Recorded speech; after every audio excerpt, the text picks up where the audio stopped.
नमस्कार प्रेक्षकांनो, ठरलं तर मग मालिकेमध्ये जबरदस्त ट्विस्ट आलेला आहे। आता इकडे सायलीला समजलेलं असतं की तीच खरी तन्वी आहे, म्हणजे मधुभाऊंने इशारा करून सांगितलेलं असतं की तू तन्वी आहे म्हणून। आता सायलीला खूप आनंद झालेला असतो।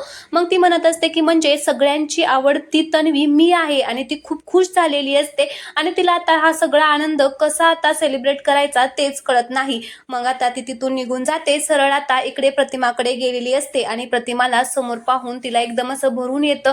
ती इमोशनल झालेली असते, प्रतिमाच्या गालाला हात लावते आणि डोळे भरून आता तिला बघत असते। त्यावेळेस आता प्रतिमा म्हणत असते की सायली अगं काय झालं। सायली मात्र प्रतिमाला घट्ट अशी मिठी मारते। आता प्रतिमाला टेन्शन आलेलं असतं की नक्की सायलीला झालं काय। तर आता सुमन सुद्धा तिच्याकडे आता बघत असते की नक्की सायली अशी का वागत आहे। तर प्रतिमा म्हणत असते की सायली अगं काही टेन्शन आहे का, तू सांग मला काय झालं। तर आता सायली प्रतिमाला भेटलेली असते आणि आता तिला चक्कर आल्यासारखं होतं आणि ती एकदम अशी जोरात आता चक्कर येऊन खाली पडते आणि सायली अशी खाली पडल्यामुळे प्रतिमा आणि सुमन मात्र आता खूपच घाबरलेल्या असतात। तर प्रेक्षकांनो, इथेच आता जबरदस्त ट्विस्ट आलेला आहे। सायलीला जबरदस्त धक्का बसलेला असतो, त्यामुळे ती आता सगळं काही विसरलेली आहे पाठीमागचं।